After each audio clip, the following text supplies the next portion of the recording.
Welcome back. Well, there is an ongoing debate about how heavily we should be regulating the banking industry. But what impact will increased regulation have at an operational level?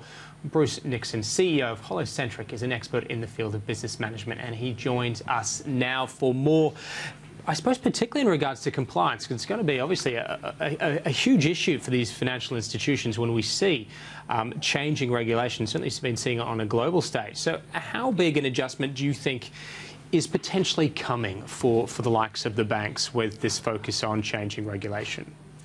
Yeah, I think the banks are used to continuing increases in regulation, and they need to respond with the changes in their processes regardless of what those regulations are.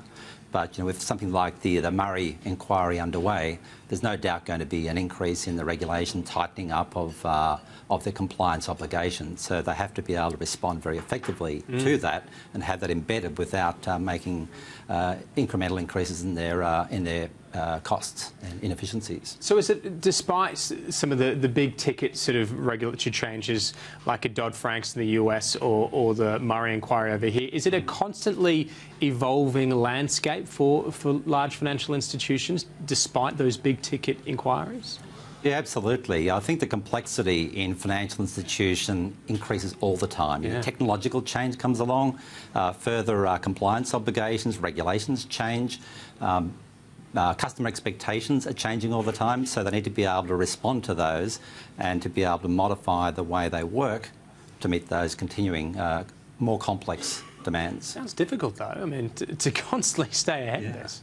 It is difficult. Banks are very complex operating systems these days. They have the complexities of the past, the old systems, the new capabilities, new technologies, and yeah, they are increasingly complex, so they have to be very agile in the way to respond to those so the costs don't blow out. You mentioned technology a couple of times. Yeah. How big of an impact does that have on the change that we're talking about?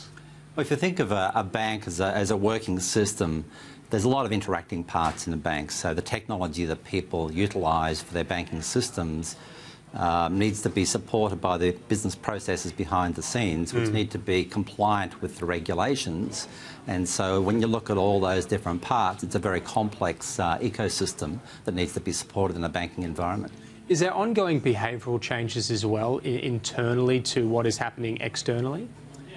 Certainly, there are behavioural changes. Customer expectations, customer service levels. We've seen issues around fees and inquiries in that regard as well. So the banks need to be able to respond to that so that they can have greater efficiencies in the way they deal with these things. What about ramifications for not being adequately prepared?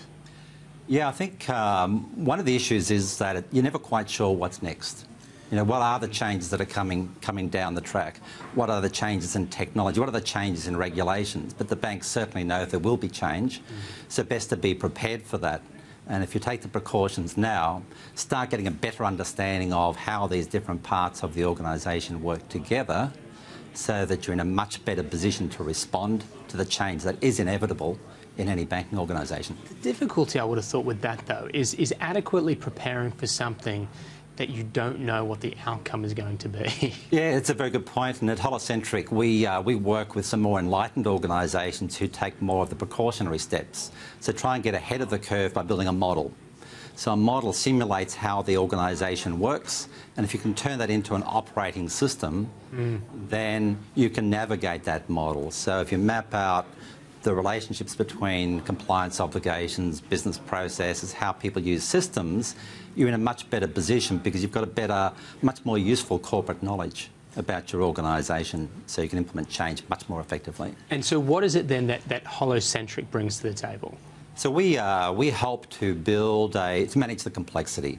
Complexity exists in banking organisations and many other organisations, but helping to manage that complexity. So mapping out the relationships between regulations, compliance, how they meet the compliance obligations, the business processes, the systems that people use and the responsibilities that people have. So we build a fairly complex, or we build a representation of that complexity so that we can simplify it from different perspectives. And so does that mean that the difficult task for you is then also staying up to date with the ever-changing regulatory compliance kind of shifting landscape? Yeah, certainly we need to be agile enough to be able to incorporate those new changes, those new regulations, those new technologies very quickly into that operating model, so that we can determine the impact of the changes in any of those items and across the organisation. Fantastic. Bruce Nixon, thanks very much. Thank you. Moving on now, and just before we go, accounting software company MYOB on cloud nine after posting record half-year earnings. The company reported some $70 million. That's up 29%. For more, Sky News business reporter Dan Murphy spoke with MYOB CEO Tim Reid. Results really represent the hard work that we've been doing for our clients over the last 6 months.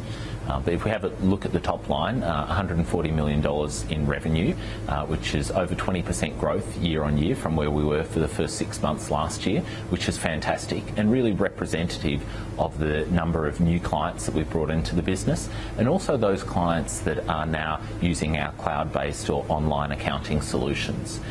So it's a fantastic move for all of us because everyone's proud to be part of a team that is doing great things for our clients. And at the heart of MYOB, it really is about serving small businesses, serving the accountants who work with them, and making sure we make their business life easier. And I think these results really show that we've been doing that very successfully through the first 6 months of the year. There's lots of market talk and, of course, rumours that owner Bain Capital is considering an IPO for MYOB next year.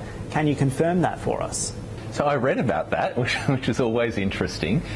Bain Capital do own MYOB, and they've owned us for 3 years. And the business model of private equity is to find great businesses, to invest and improve those businesses, and then eventually to exit. Bain generally is a 5 to 7 year time frame, and we've only been 3 years into that cycle.